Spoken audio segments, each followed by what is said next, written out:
Oi, pessoal. A gente começa a edição de hoje do Jornal Litoral com uma triste notícia. Mais um ataque a tiros em uma escola. Desta vez foi no estado do Paraná, na cidade de Cambé, que fica a mais ou menos 400 quilômetros da capital Curitiba. Infelizmente, uma pessoa morreu. A gente vai tratar desse assunto no Jornal Litoral. Inclusive, nós vamos receber aqui na bancada do jornal a secretária de Educação da cidade de São Vicente, tá bem? Continuando o nosso jornal, vamos para os destaques policiais do final de semana, porque teve uma mulher que foi presa na tarde de domingo por causa do tráfico de drogas. O Valentim Cardoso está lá na frente do Palácio da Polícia, aqui no centro da cidade de Santos, e traz mais informações para a gente. Oi, Valentim. É isso mesmo, Thiago. Boa tarde para você, boa tarde para todos que acompanham o Jornal Litoral. Policiais da 2ª Delegacia do DEIC, daqui mesmo, do Palácio da Polícia de Santos, apreenderam 50 tabletes de haxixe no bairro Chico de Paula, na zona noroeste de Santos. Thiago, segundo informações da própria polícia, a prisão ocorreu devido a ações de combate ao tráfico de drogas naquela região. A droga estava em um veículo Hyundai HB20 de cor preta que foi abordado pelos policiais quando a mulher se dirigia com a droga para abastecer bairros vizinhos, Thiago. Ela disse que havia recebido R$1.000 para distribuir a droga naquela região. Na sequência, ela foi encaminhada para o presídio feminino daqui, da Baixada Santista. É com você, Thiago.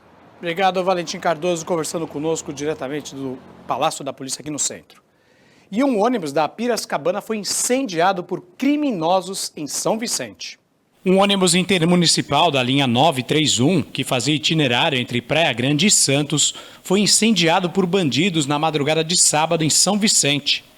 Segundo a MTU, que opera as linhas intermunicipais na Baixada Santista, indivíduos jogaram pedras contra o coletivo, forçando o veículo a parar.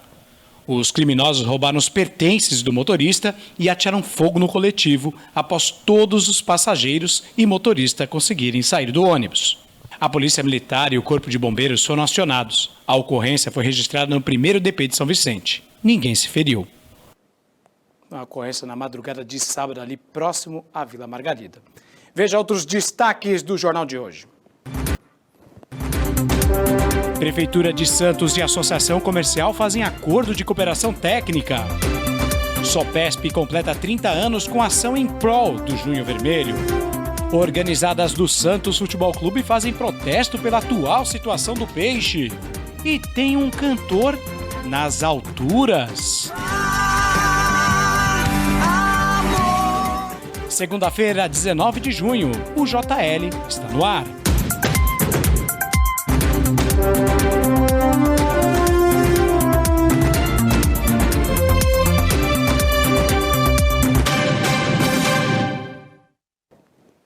E a Prefeitura de Santos e a Associação Comercial aqui da cidade firmaram um acordo de cooperação técnica no programa de participação direta nos resultados e na agenda dos Objetivos de Desenvolvimento Sustentável aqui do município.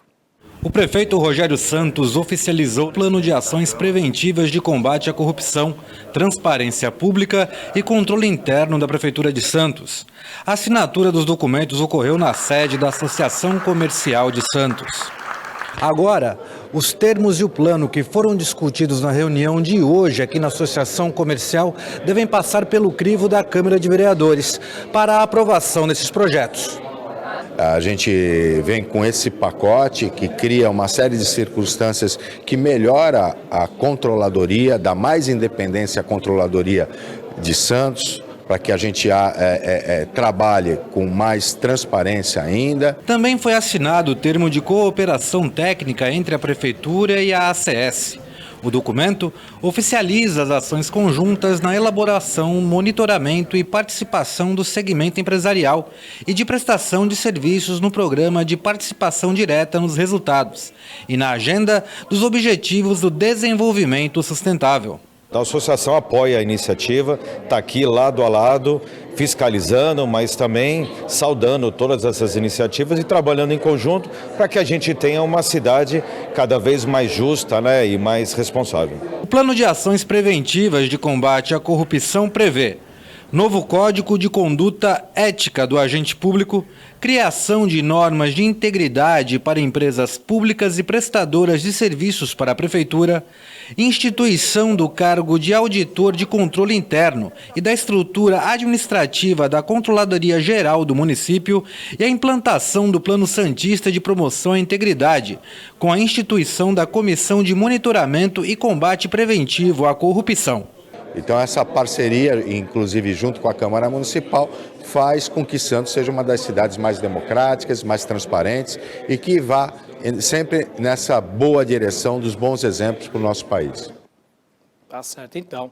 Hoje é segunda-feira, hoje é dia do quadro Visão Estratégica, Visão, né? Gestão e Negócio. Roda a vinheta.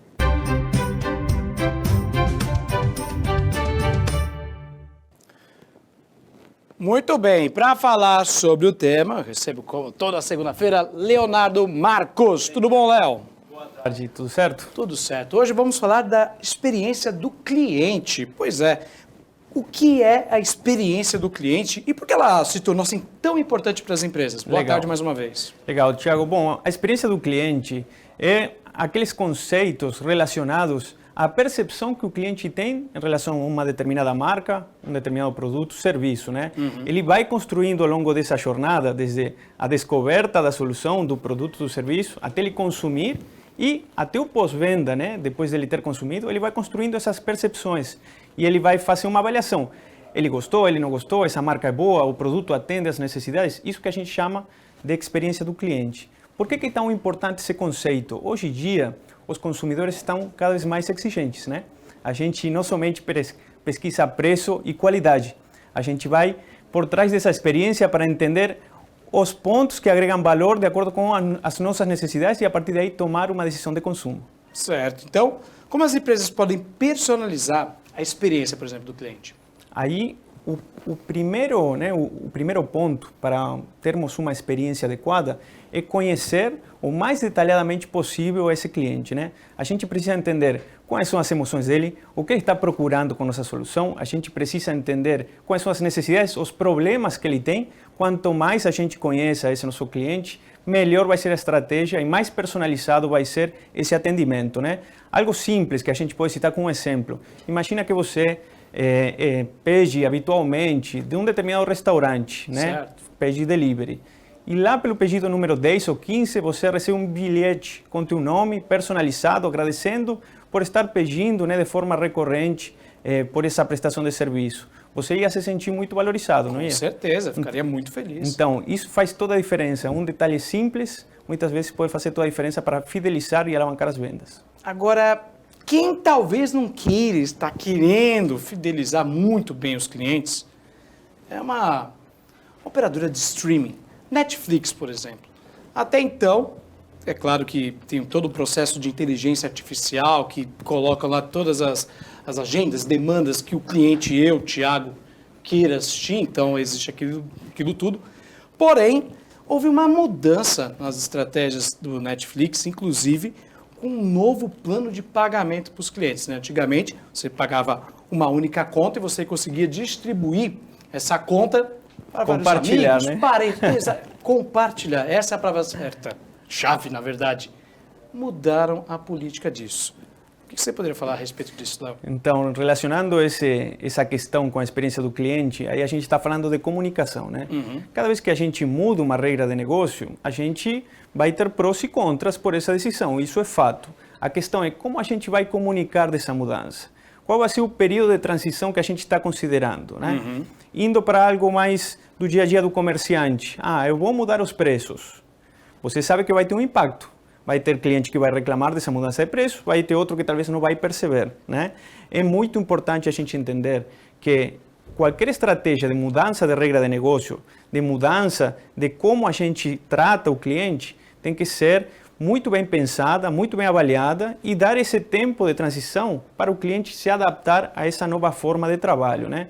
Em relação ao Netflix, é de público conhecimento, né, que a maioria está reclamando em relação a isso, né? Tem um dado que mais de 50 milhões de pessoas estão compartilhando senhas aqui no Brasil, né? Isso acaba impactando, logicamente, no resultado da empresa e por isso que eles estão tomando essa decisão. É que, na verdade, você ainda consegue compartilhar a senha, só que vocês não podem, a pessoa, no caso, não pode assistir ao mesmo tempo que vamos dizer, o assinante está assistindo, não é isso? Isso, tem uma taxa a mais para você ter esse serviço de utilizar em mais de um local. E aí entra um outro porém, né? Que por mais que você não compartilhe, você vai ficar de alguma forma fixado a um local físico. Então, se você, por exemplo, quer assistir desde o seu celular em uma outra cidade, você talvez vai ter esse mesmo problema, porque você acaba linkando uma conta com um espaço físico e não com teu usuário, né? Muito bem. Léo, nosso tempo é curto. Agradeço demais a sua participação. Eu que agradeço. No quadro de hoje, Gestão e Negócio, Visão Estratégica. E, pessoal, a entrevista do Leonardo Marcos, daqui a pouquinho disponível na íntegra no nosso canal no YouTube. Acesse youtube.com/Jornal Litoral. Agora é 1h03. E o Sindicato dos Operadores Portuários do Estado de São Paulo, que atua representando os interesses dos operadores portuários e apoiando as entidades do setor trabalhista, está completando 30 anos com uma série de ações. Acompanhe. Com o intuito de incentivar a doação de sangue durante a campanha Junho Vermelho, o Sindicato dos Operadores Portuários do Estado de São Paulo, SOPESP, em parceria com a Santa Casa de Santos, realiza a ação Doe Sangue Abrace a Vida, entre os dias 19 e 30 deste mês, no próprio Banco de Sangue da Santa Casa de Santos. O evento corresponde aos 30 anos de aniversário do sindicato. Um levantamento realizado pelo Ministério da Saúde considera baixa a doação de sangue do brasileiro, por ano, que é de 1,6%. De acordo com o Ministério da Saúde, o ideal é chegar a 3% para que esse ato nobre seja considerado bom. O PESP está promovendo a campanha, em parceria com a Santa Casa de Santos, de apoio e incentivo à doação de sangue. Essa ação tão importante que pode salvar vidas. Os doadores que se solidarizaram com a ação foram homenageados e presenteados pelo SOPESP, com brindes comemorativos. Porém, para eles, o melhor dos presentes é sem dúvida promover a solidariedade e o amor ao próximo. É muito importante, né? Eu acho que nesse momento tão difícil de polaridades no nosso país, no mundo todo, a parte de humanização, a parte humanitária, ela não pode acabar. De extrema importância, a gente está colaborando, todos os funcionários estão comparecendo aqui à Santa Casa de Saúde para estar fazendo sua doação e estar colaborando com as pessoas que necessitam bastante dessa doação. Para quem quiser participar da ação promovida pelo SOPESP, basta se identificar como doadores da entidade no momento do cadastro no próprio Banco de Sangue da Santa Casa de Santos, que fica na Avenida Cláudio Luiz da Costa, número 50, no bairro do Jabaquara, que funciona de segunda a sexta-feira das 7 às 16 horas e aos sábados das 7 às 11 da manhã. Quem for até o local terá direito a estacionamento grátis durante 2 horas na Santa Casa. É isso aí, pessoal. Veja a seguir os destaques do portal Costa Norte e da página do Viver em Santos. E ainda uma entrevista com a secretária de Educação de São Vicente. Não saia daí, 1h06. A gente volta já.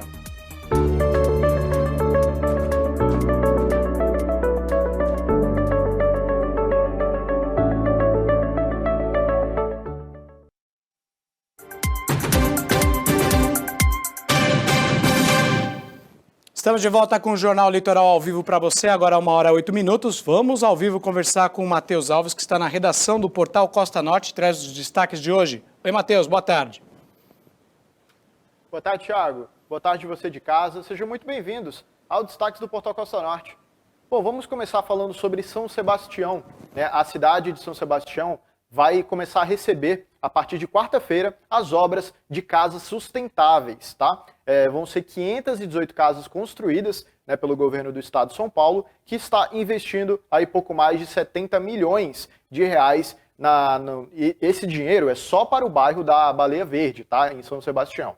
E nesse bairro vai ser construído, como eu falei, 518 casas, tá? Essas moradias, elas vão ser feitas com base em estruturas pré-moldadas, tá? Que estão vindo lá do Paraná e estão sendo transportadas aqui para São Sebastião, tá? E, claro, por ser pré-moldado, isso torna mais fácil e mais prático, né, a construção dessas casas. Além, claro, segundo o governo do estado de São Paulo, agride bem menos o meio ambiente. Então, realmente, um investimento milionário aí para atender essas pessoas, tá? Lembrando que essas casas vão ser destinadas às pessoas que perderam tudo, né, nas chuvas de fevereiro. Perfeito. Construção sustentável e também para ajudar as pessoas aí de São Sebastião. Próximo destaque, Matheus.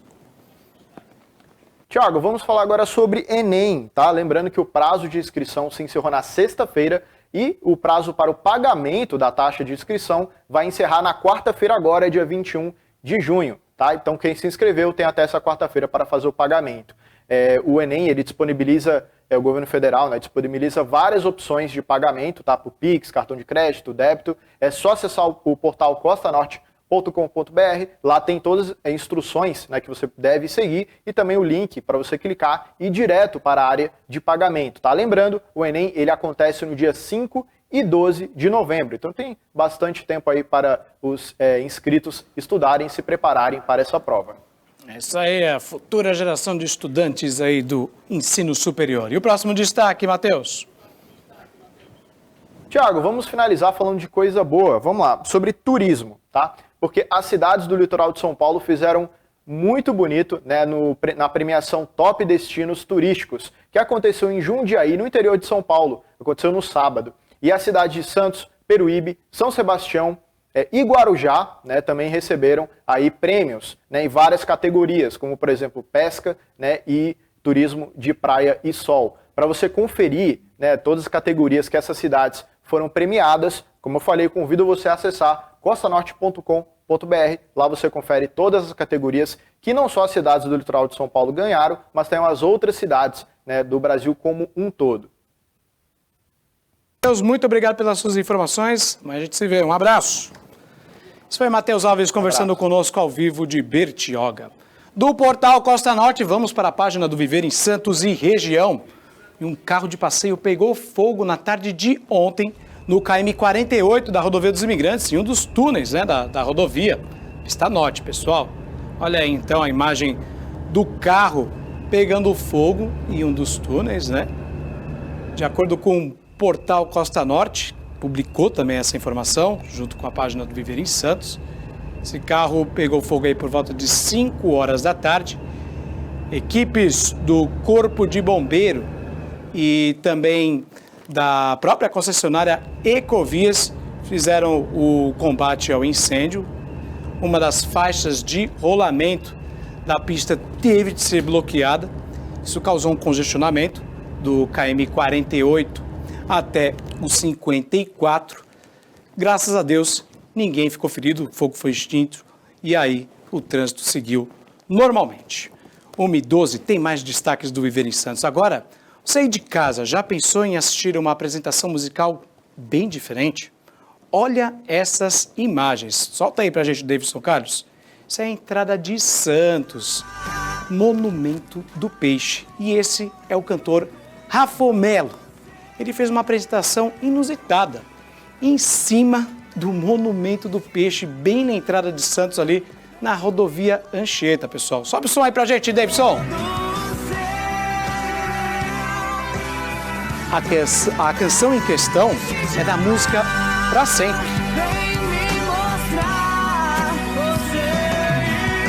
Pois é, acesse a página do Viver em Santos e região e aí você pode conferir a canção do Rafomelo, que também teve uma certa dose de coragem para subir no Monumento do Peixe aí na entrada de Santos, na rodovia Anchieta, pessoal.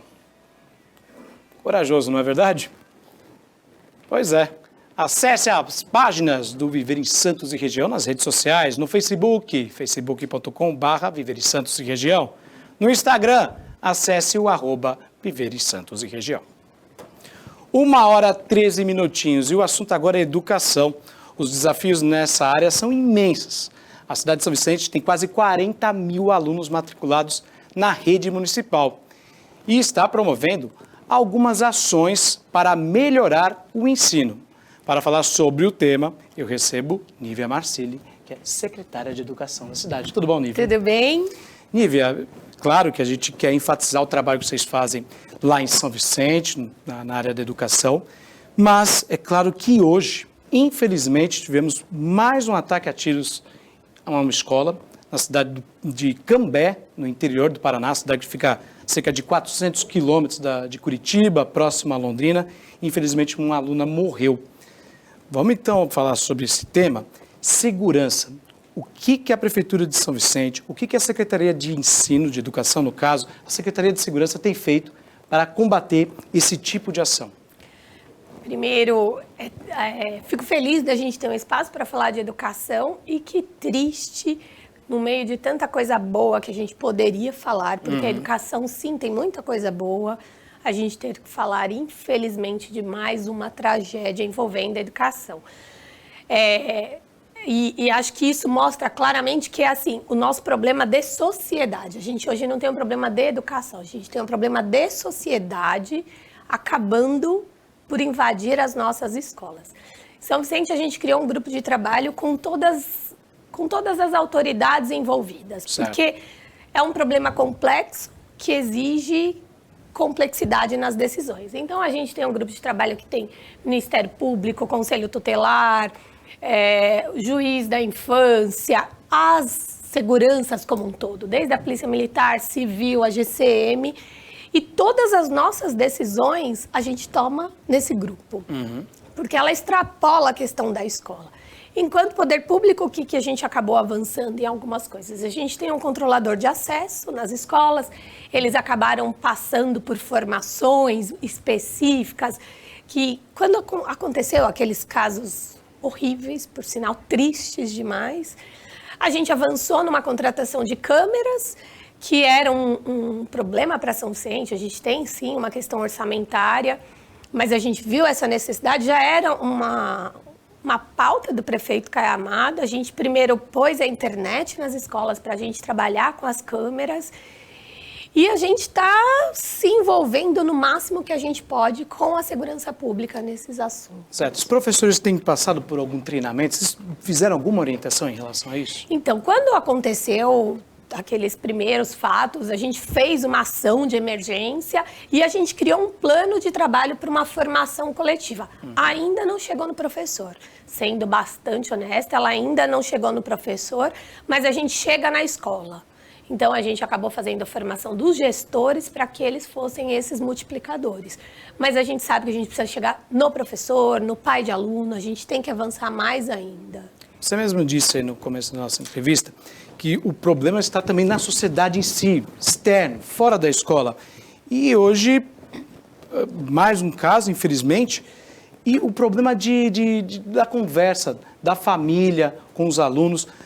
A Secretaria de Educação tem conversado com os pais desses alunos para tentar entender a cabeça dessa molecada, para ver se a gente consegue deixar de uma forma mais tranquila esses pais e até orientar essa molecada para que não haja esse tipo de problema? Você tocou, acho que, no ponto principal dessa discussão toda. Quando a gente começa a ver todos esses problemas, o que a gente faz? A gente implementa o serviço de psicólogo nas escolas, porque a gente não tinha em São Vicente, já era uma pauta do prefeito de trazer, e a gente começa a fomentar a cultura de paz. Então, são círculos de discutir sobre isso para a gente identificar essa criança. E o nosso psicólogo, que ele é um profissional diferente daquela rotina escolar, ele consegue pegar dentro dessas rodas, dessas conversas, ele consegue pegar as crianças que têm uma necessidade específica, e aí elas são encaminhadas para a saúde como prioridade. Certo. Porque a gente precisa falar sobre saúde mental como um todo, né? E eu acho que chegou a hora da sociedade inteira a gente falar que as nossas crianças, elas acabam repetindo o que a gente está fazendo enquanto sociedade, né? Não dá para a gente falar, eu quero segurança nas escolas, mas eu chego na escola gritando. Acho que é hora de refletir, o pai tem que participar, a mãe, o responsável, tem que tratar com a educação, a escola, entender a importância da escola para a gente voltar até aquela escola segura. Você acha que a pandemia acabou afetando esse tipo de comportamento? Eu sei que casos de violência em escola sempre tiveram, mas um tempo para cá, ainda mais depois da pandemia, parece uma coisa estrondosa.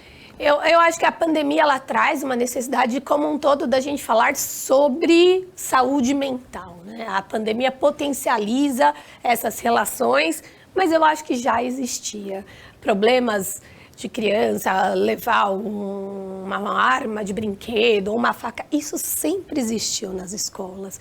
É que a escola acaba sempre resolvendo o problema lá dentro. E acho que chegou a hora da gente extrapolar e a gente falar todo mundo que é um problema que todo mundo vai ter que discutir junto. Então, pai vai ter que conversar em casa, responsável tem que olhar a mochila do filho. Chegou a hora da gente... O controlador de acesso, ele tem direito a mexer na mochila? Não pode, né? Não, ele não pode. E é importante a gente falar isso, esclarecer, porque às vezes os pais cobram isso da gente. Não dá, isso é um direito da criança garantido na legislação, a gente não pode... E se acontece um caso de suspeita, a gente acaba chamando a GCM ou a polícia que estiver mais perto, mas a gente em si, a gente não pode averiguar a mochila daquela criança. Mas o pai, a mãe, pode. O responsável em casa pode. E se saiu de casa, podia ter tido essa conversa no lar. Secretária, agora, caso torçamos para que não exista isso em São Vicente, torçamos. Mas caso haja uma ocorrência, uma emergência, existe alguma ação efetiva? Existe algum treinamento nas escolas de São Vicente? Por exemplo, aqui em Santos, eles colocaram o botão de emergência em caso de uma ação dessa. São Vicente também tem providências em relação a isso? A gente não tem o botão do pânico, a gente instruiu, né, como chamar. Em São Vicente foi implementado há cerca de um ano, mais ou menos, o CCO, que é o Centro de Controle Operacional. O que é o CCO que o prefeito criou? Ele tem um gerenciamento de todas as polícias. Então, se você aciona o CCO, a inteligência que tem ali, ele consegue mandar a autoridade que estiver mais próxima. Então, se for a PM, se for a GCM, então ela vai chegar com mais velocidade naquela escola. A gente está na fase final dessa contratação, tanto do sistema de câmeras de inteligência, com o botão do pânico. Mas hoje, o que a gente pode fazer é ligar para 190 ou 193. 190, 193 da Guarda Civil de São Vicente. Nível, nosso tempo é curto. Queria agradecer demais a sua participação no Jornal Litoral. Hoje a gente queria falar sobre projetos para o futuro da educação de São Vicente, para essa molecada, mas infelizmente esse caso acabou entrando em cena. A gente tinha que discutir a respeito da segurança nas escolas. Muito obrigado pela sua participação hoje. Imagina, volto para a gente falar de coisas boas. Inclusive, uma das coisas importantes de dizer é que a gente implementou o uniforme em São Vicente, porque parece óbvio, mas lá não era óbvio. E isso é uma das formas da gente diferenciar quem está dentro da escola. Obrigada pelo tempo. Obrigado, Nina. A participação da Secretária de Educação aqui no Jornal Litoral estará disponível daqui a pouquinho no nosso canal no YouTube. Acesse youtube.com/Jornal Litoral. 1h22, veja a seguir o quadro Na Área com os gols da vitória das Sereias contra as meninas do Flamengo. Voltamos já, não saia daí.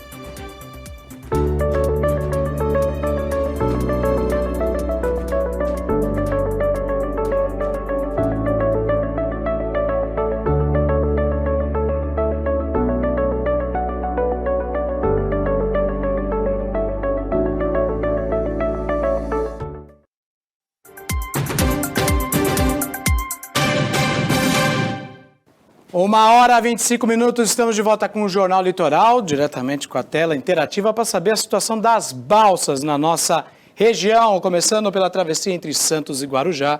São 15 minutos do lado de espera de Santos, mais 15 minutos do lado do Guarujá. Hoje, 6 embarcações operam a travessia entre os dois municípios, indo mais ao norte do nosso litoral, vendo a travessia entre Bertioga e Guarujá. São 20 minutos de espera neste momento dos dois lados. São 2 embarcações fazendo a operação. Indo mais ainda ao norte do nosso litoral, vendo a travessia entre São Sebastião e Ilhabela, são 30 minutos dos dois lados, tanto na Ilhabela como na cidade de São Sebastião.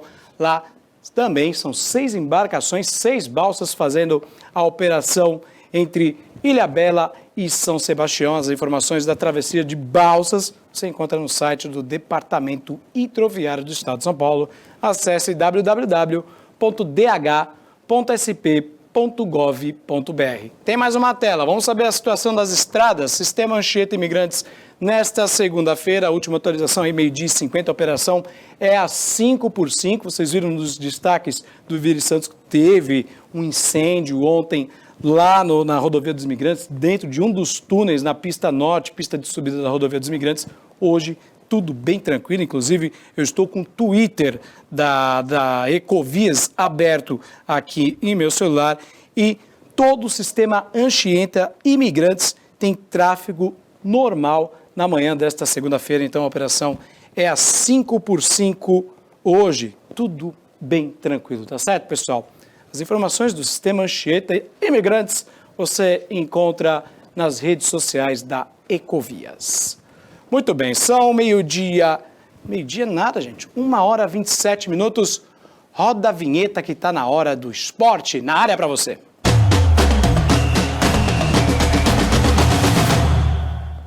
Fala, Murilo Tauro, boa tarde para você, beleza, cara? Fala, Tiagão, boa tarde, tudo bem? Beleza.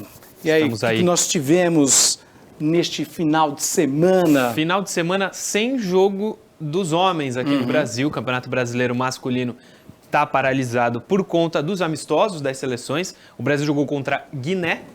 E não Gana, como falamos na última sexta, né? Exatamente. E venceu 4-1, um jogo facílimo. Guiné é inexpressiva, né? A gente sabe. Totalmente. O Brasil fez 4-1, gols de Rodrigo, Vini Júnior, Éder Militão e Joeliton, do Newcastle, que foi a novidade na escalação do Ramon. Fez gol. 4-1, inclusive um gol de pênalti do Vini Júnior, como eu disse, é muito simbólico, porque o Brasil entrou com um uniforme preto no primeiro tempo. Sim. Por causa da questão do racismo, o Vini Júnior sofreu muito isso. E ele fazer o gol foi bastante simbólico, significativo. Ele fez o gol com a camisa amarela, porque já foi no segundo tempo.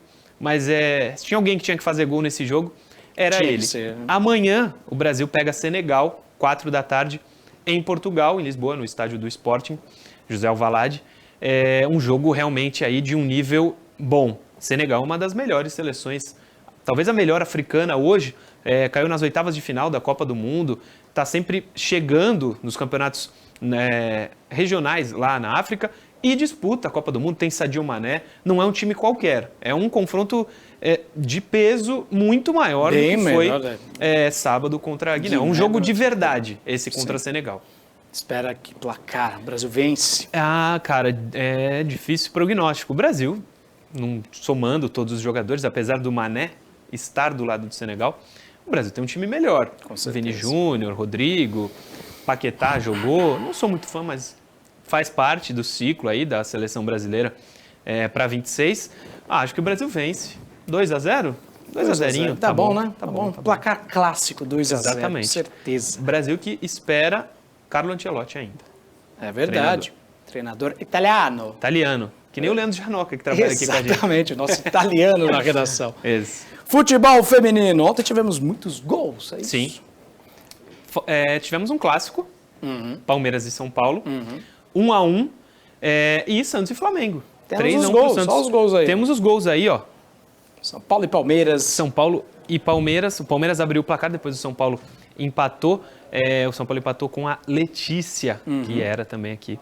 E já passou por aqui.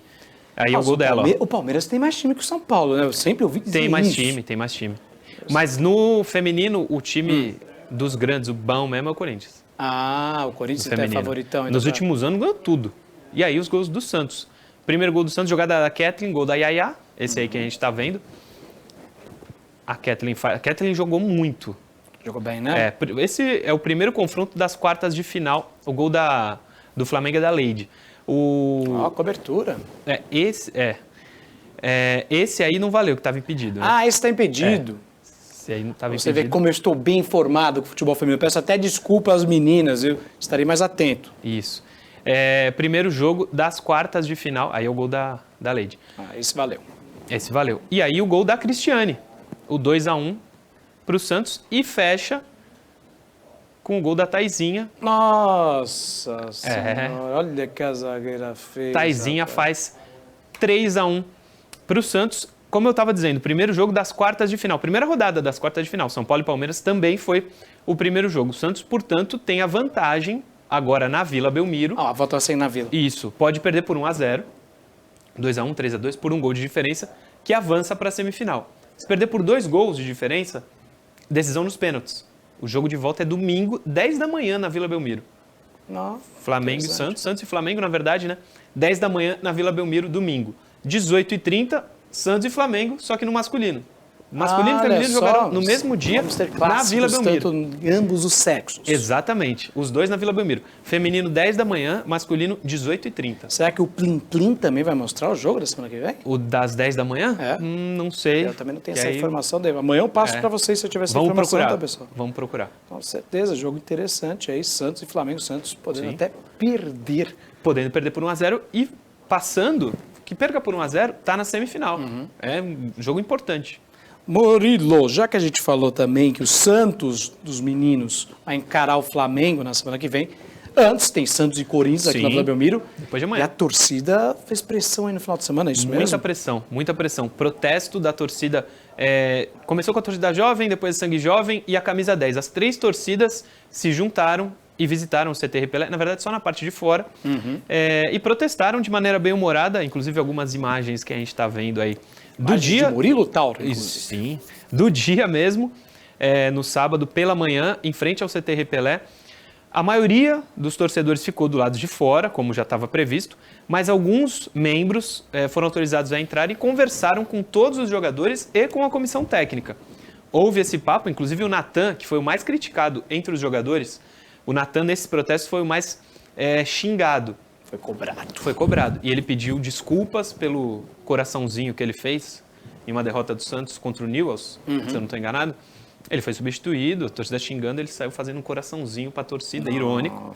Pediu desculpas para as organizadas. Então, aparentemente está tudo bem. Não deve jogar quarta-feira, deve ser banco. Mas foram muito cobrados todos os jogadores, especialmente o Natan e o Bauerman, que já saiu, está indo para a Turquia, e o CG. O presidente Rueda e os membros do CG não foram esquecidos. O caixão com o rosto de cada um deles estava presente na manifestação, além do inusitado pedido da torcida de enfrentar os jogadores, né? Eles queriam fazer um contra. 11 torcedores foram uniformizados, falando, queremos um jogo contra o time profissional agora no CT. Tinha um com a camisa de goleiro e 10 jogadores de linha. Passaram isso para a comissão técnica, a comissão disse, não vai rolar, a gente não pode se submeter a isso, mas está registrado que vocês queriam, mas nós não vamos fazer. A torcida pediu o jogo e o jogo não aconteceu. Os caras das organizadas, foi bem humorado, jovem, Força Jovem, camisa 10, olha só. Hein? E diferentemente, isso é importante dizer, diferentemente dos protestos de fevereiro, lembra? Que foi bastante violento, dessa vez não, foi só do lado de fora. Um princípio de confusão quando tentaram invadir foi meio que mal entendido, porque os chefes da torcida, quando viram isso, disseram para os próprios associados de torcida, falaram, gente, não tem isso, não vai ter invasão, não vai ter violência, aí parou, a situação foi contornada, foi sem violência, foi um protesto pacífico e até bem humorado. Claro que eles já foram sabendo que não ia ter esse jogo. Mas o humor vai se perder se o Santos for derrotado na quarta-feira. Sem dúvida. Aí pode virar violência. É um jogo de risco mesmo para a torcida do Santos. Clássicos em São Paulo desde 2016, só com torcida única. Então, quarta-feira na Vila, só torcedor do Santos. Mas se não vem o resultado positivo, a polícia vai ter muito trabalho para conter as manifestações que no estádio, do lado de fora, vão acontecer. Não tenha dúvida disso. Murilão. Valeu, Tiagão. Obrigado mais uma vez pela sua participação. Fica aqui na bancada, continua na câmera aberta aí, Davidson Carlos. Pessoal, vou encerrar o Jornal Litoral de hoje com a participação aqui de Murilo Tauro, falando sobre esporte. Infelizmente, uma aluna morreu depois de um ataque a tiros em uma escola, pessoal. Mais um caso de violência em escolas. Está na hora do poder público tomar providência em relação a isso. E é claro, você pai, você mãe, você responsável por aluno, também conversar com as crianças, pessoal. As crianças estão Léo, não pode acontecer isso. Então, vamos ter carinho com a molecada, tá bom? A gente encerra dessa forma. Obrigado pela sua companhia. Até amanhã.